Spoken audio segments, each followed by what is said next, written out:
Hi, everybody. Hello.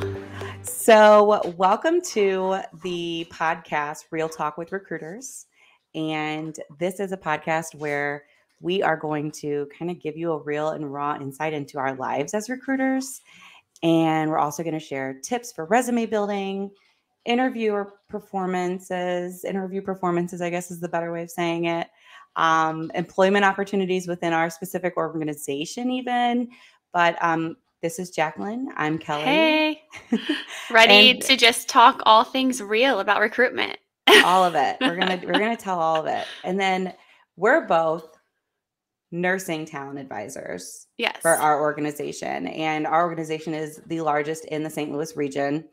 And this first episode, we really wanted to dive into grad nurses, right? Yes. New graduate nurses. Those are, very important to an organization just because it is like their grounds to just grow in their career. So we want to make sure that we're like explaining how to get through that process within our organization specifically, but just give you like tips and tricks along the way as a grad nurse and how to, get that job and get that department. Maybe not that you've always thought you wanted, but that you find that you love. Yeah, absolutely. And I think, we've had experiences of our own. I love your dogs in the background.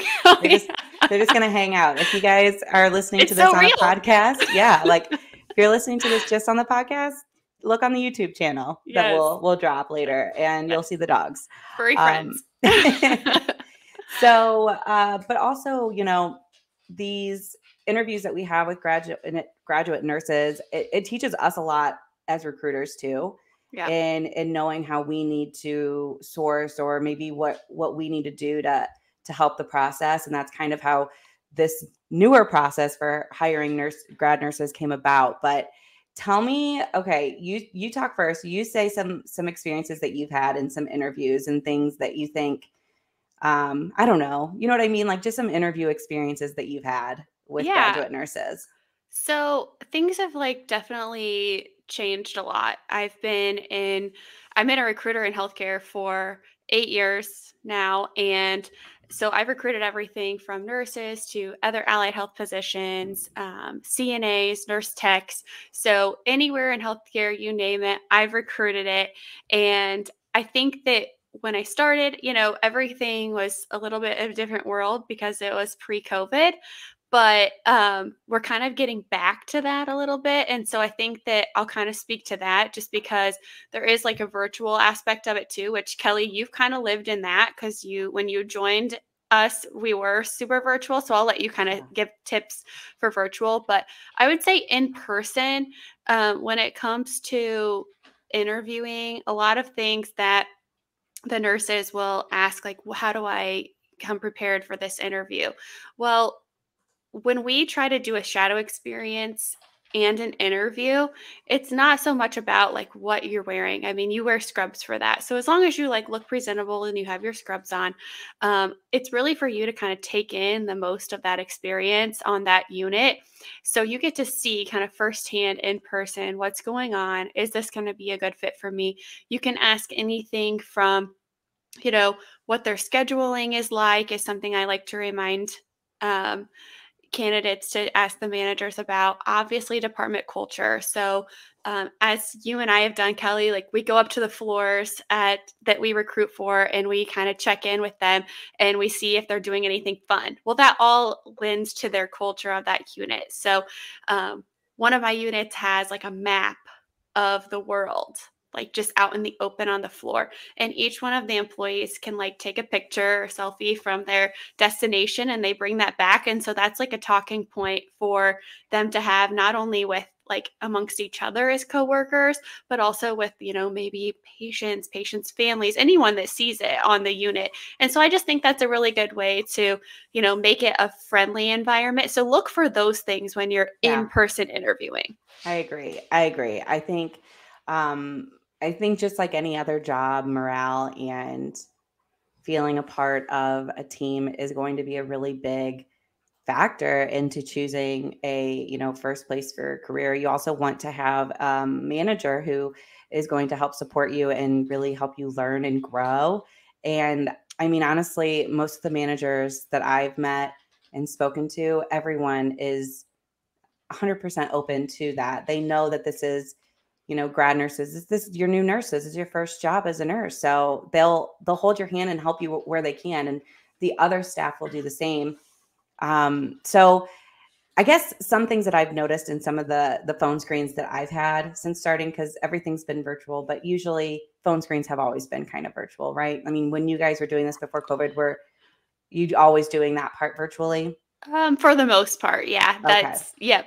Did you guys do in person before podcast or before podcast? I have, Before COVID? yes, yeah, Really? I Okay. have, and it was, it was fun. It had its advantages and disadvantages, just because like I got to have FaceTime with everybody in person. Yeah. I got to shake your hand, which we get to do anymore. Yeah. Which I'm a little bit old school in that way. I like a good handshake and a good introduction, but phone screening is just so much quicker. It just makes more sense. We can Yeah. get people with their busy schedules. We can work them in a lot easier because, I mean, especially with us talking about new graduate nurses, they're busy. I mean, between school, if they have other jobs, anything else that they have going on, Yeah. a quick 15-minute phone interview with the recruiter is really all you need. I agree. And I think, especially with grad nurses, one thing specifically that I've noticed, I know you've noticed the same, is that they don't always know exactly which unit is going to be the best fit. So it gives us that quick opportunity to explain what units we have at our specific hospital. So Jaclynn and I both hire for the same hospital within our organization. There are many HSOs, but we both hire for Barnes, and that's an opportunity for us to discuss and explain what the units are and Yeah. what they entail, because it is a lot. It's a lot of information. Yeah, it is. And we want it to feel almost like you have an option, but we also don't want to overwhelm you. And I think that that's Yeah. something that, I'm glad that we have this opportunity to kind of talk about it, because a lot of times, like when you say like, oh, I'm interested in this one hospital and that hospital has 40 plus departments. Uh, obviously it's not going to be time effective to like go through an interview with even half of those departments. Right. So if you can talk to someone who is like a subject matter expert recruiter that knows a lot of the departments within the hospital, has taken the time to kind of get to know them, I think that that's a good place to start, because I definitely think that will help you to narrow it down without, like I said, feeling restricted. So when we Yeah. say like, let's start with like your top 3 areas of interest and get you to maybe shadow an interview, and then go from there if those 3 aren't a good fit. Like we're not trying to restrict you. We're just trying to make it less overwhelming. Exactly. Exactly. And sometimes those, top 3 units of interest, you might learn through shadowing that those aren't areas you actually are interested in at all. And that's okay. Because Yes. the whole point of coming in and shadowing is to figure out what is the perfect area for you to start this career in. And I guess some advice that we could give is, if you are in school right now, it's really never too early to start shadowing units. No, It's you really can do never that. too early to come in and meet some of these hiring managers and create relationships, because it everyone will welcome you with open arms. Yes. 100%. Yeah, And it'll give you that insight to kind of think about while you're going through schooling. You can definitely. connect the dots, while you're in class, to things that they're talking about because you saw it at a certain unit, and it might help you understand things a little bit better, but more importantly, it'll help you choose the right fit for you at the very end of the day. So, For sure. it's a Yeah, really and I important mean, thing, yeah. I don't mean to call out those that are interested in our popular areas, but I'm going to just do that real quick because it does happen a lot. We get graduate nurse candidates that, are interested in our popular areas, ED, critical care, well, really any of our critical care, our ICUs, women and infants, just to name a few. And those areas are amazing, right? Yeah. I mean, they're drawn to and they're popular for a reason. But, we do have to get real. This is real talk when we're on the phone, and we have to say those areas are full because they do fill up very quickly. They are a lot more competitive in nature when it comes to the interview process. So I always recommend people, of course, if we have openings, we're going to set you up with that recruiter to get an interview set up with the hiring leader and a shadow. If we don't have openings, we will always just let you know up front. But even if we do have an opening in that area, because they are, like I said, more competitive in nature to get into, I always try to talk about, some backup departments that maybe you didn't think about. A great backup department to an ICU setting would be a PCU. So we have a few different PCU opportunities within Barnes where we recruit. We have a surgical PCU step down, which I recruit for. And then we have 2 different cardiac and vascular PCUs as well. So those are just things to consider because the acuity is going to be very similar to what you'd get in an ICU setting, but it's maybe just not deemed critical care, at our specific hospital. So talk to your recruiter about that. Yeah. And I also think that, while each unit is going to have their orientation set up and they're going to be very, the critical care orientations are definitely more intense, I think, and they're a little bit longer. But I think that building a foundation could be really helpful to kickstarting a career like nursing. Absolutely. Because being able to really practice those important skills in a less hectic environment is going to, I think, make the nurses feel a little bit more comfortable in going into an ICU. And so that's another reason, and it's another thing that we talk about in our interviews is, ICUs aren't going anywhere. And, that it is a lot of work. And would you consider starting, in a step down or, are interested in maybe starting in trauma instead of going straight to SICU. And then after a year, you can transfer. But there are things that definitely can be done to make your ultimate goal easier in the long run. Yeah. So those are things that we talk about too in our phone screens. Definitely. And at a hospital such as ours that does have so many departments, it's hard to even know what all departments that we have. So talking to the recruiters about, wanting to explore those different areas. I mean, for example, at ours, we have medical floors and we have surgical floors, where at most places, med surg is together. So that's something that is so fun to talk about because our different surgical floors are also different. Our different medicine floors are also different. So within surgical, we have transplant, we have ortho, we have spine, we have GIGU, general surgery,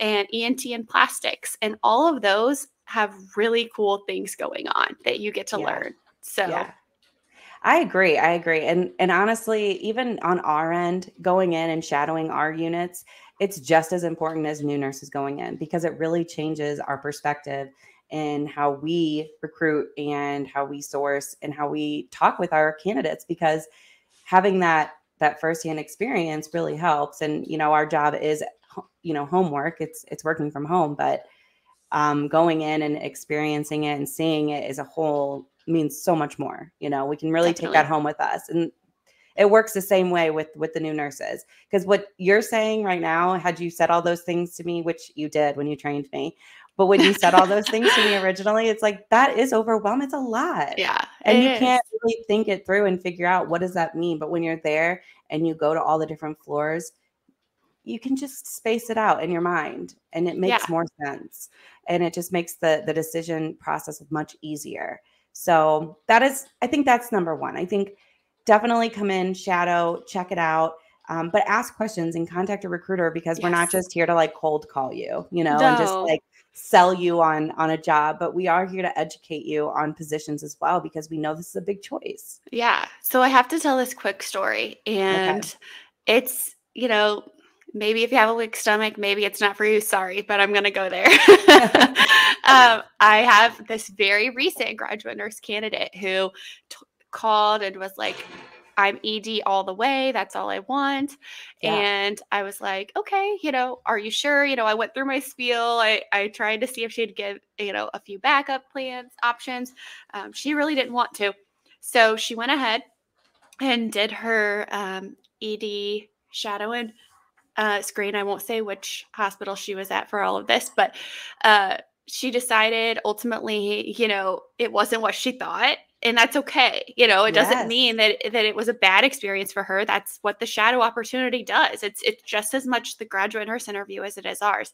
So she decides that ED is, maybe not exactly what she wants. Calls me back. So that's why we're here, because we'll redirect you. We're always here for you. Just Oh, because yeah. one experience doesn't go the way you want, call us back. Like, we have our work cell phones, we text on them, we call on them. We won't stop till we find you a Yeah. job.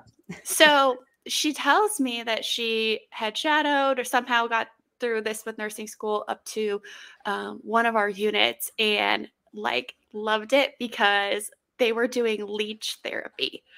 And she was like, I didn't know that was a real thing. Like, and I'm like, yes, they were really using I didn't either, leeches. to be Yeah. honest, everyone. This is my first hearing about this. So, I mean, I think I saw it on Grey's Anatomy one time. Yeah. Well, I don't know. Sometimes Kinda it's real. not a reliable source. Yeah.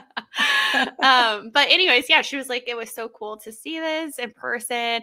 And I didn't realize that like this kind of stuff was going on here, and especially on this floor. And then just talking to the staff that were working on that floor that day, she was completely sold on it, got her set up for Wow. an interview on it, and Yeah. got her an offer. So That's great. See, yeah.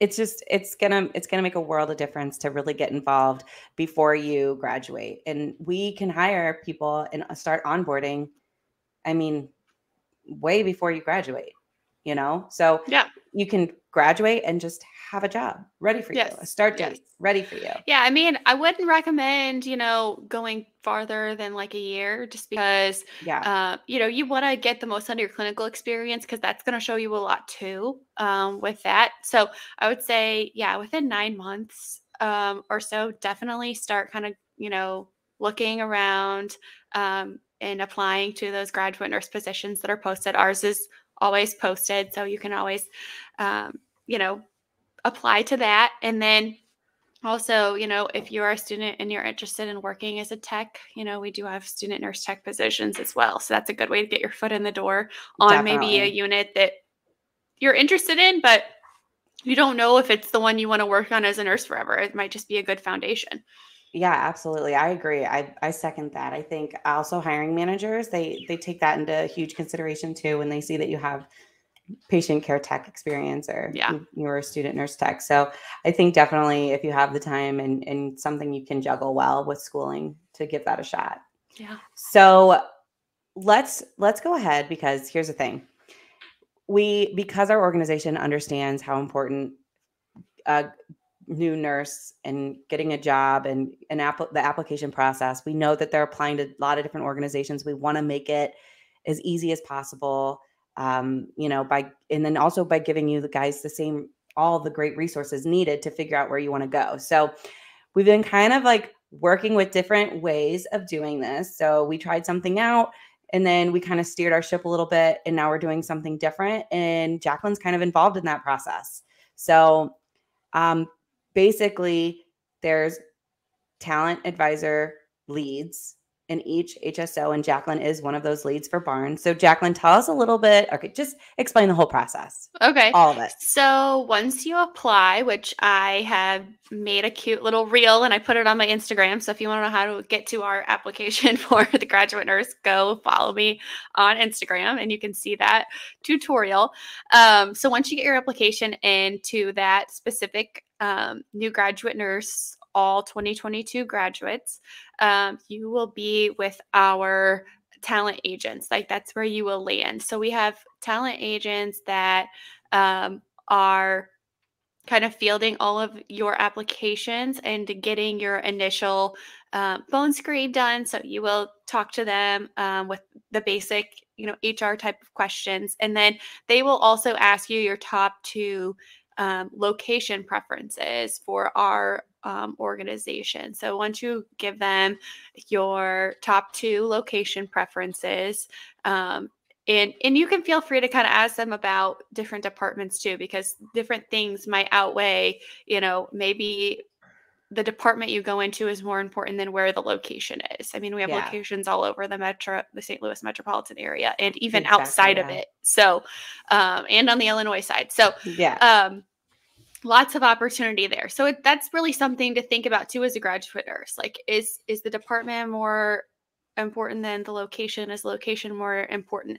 And you don't necessarily have to know that for sure, but it's good to have an idea of that. So once you let them know that, that's when you will be kind of moved to those top 2 location interests. So that's when you might potentially land with me or one of the other leads. So like, I am the lead for our hospital, Barnes, but I share that role with Austin.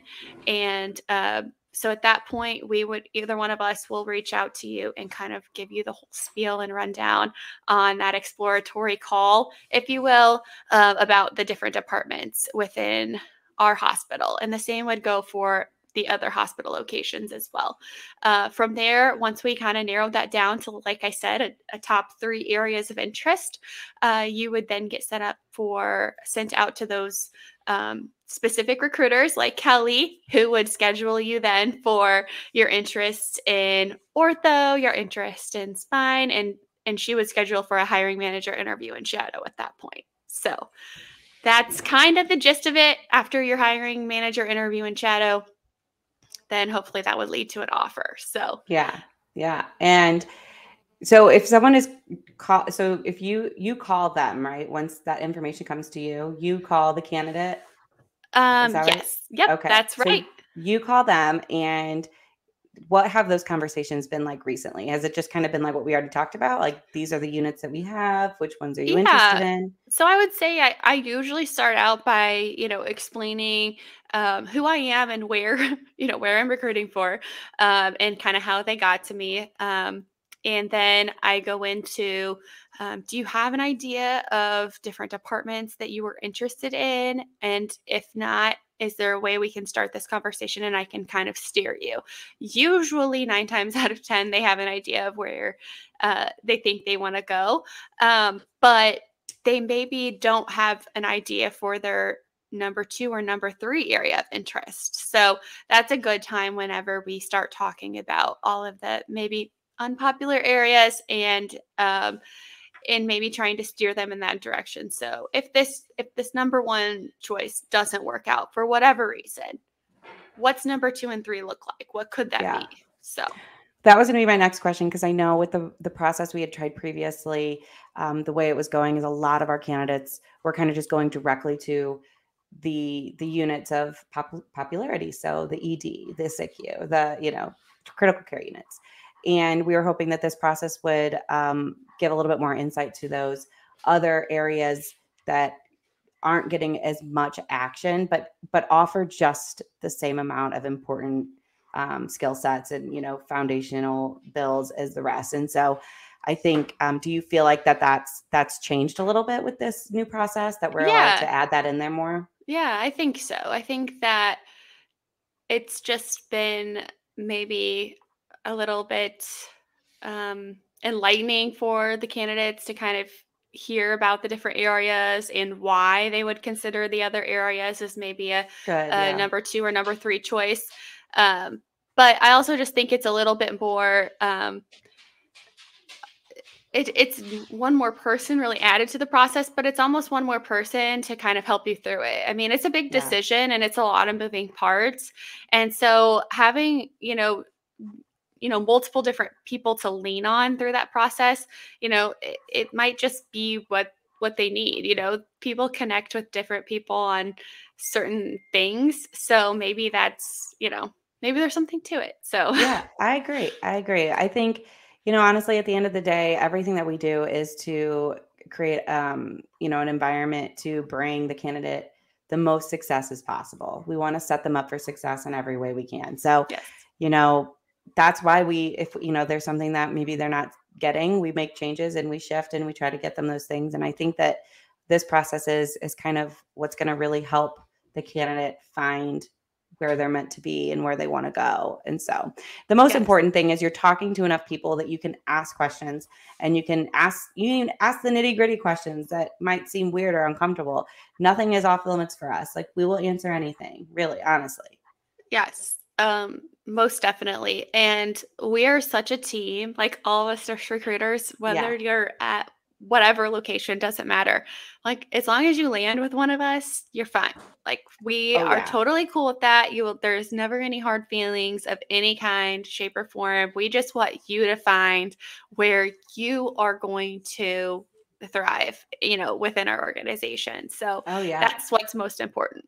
Definitely. I mean, there's been numerous times that I've talked to candidates and they're like, well, no, I'm really just interested in being in this unit. And I'm like, that's no problem at all. Literally, I will contact this recruiter right now and they will call you today. It's not a big deal, because that is exactly what we want to do. The candidates are always so apologetic. I'm really sorry, but I'm going to go over to this department. Like, it's okay. Like, I always I'm going to stop you right there. That's what I say. Don't apologize. Stop apologizing. If you're staying within our organization, I am just so thrilled that you found your place. Absolutely. And with us being such a large organization, there are so many opportunities and there's so many different directions you could go in. So, I mean, it is not, you will find a place. You will definitely find a place. So, well, I think this was really enlightening. And we're gonna cut it at a half hour. Yeah, this got a little winded. Sorry, guys. I think it was all very solid information, though, and I think it's good information for student nurses, new nurses to hear, because I want you guys, we want you guys to feel comfortable. That's it. Like, we just want you guys to be like, okay, it's not as intimidating as it might seem. No. And it's not as hard as it might seem. It's really we're just a phone call, email away. So so approachable. So DM approachable. us on our socials. Yes. We're out here just making videos. Looking crazy. Our Instagram accounts are below our pictures here. And so look us up on Instagram. I'm also on TikTok. And DM us. I've already hired a couple people from DMs. So, it's what we want to do. We want you guys to reach out. So DM hires are fun.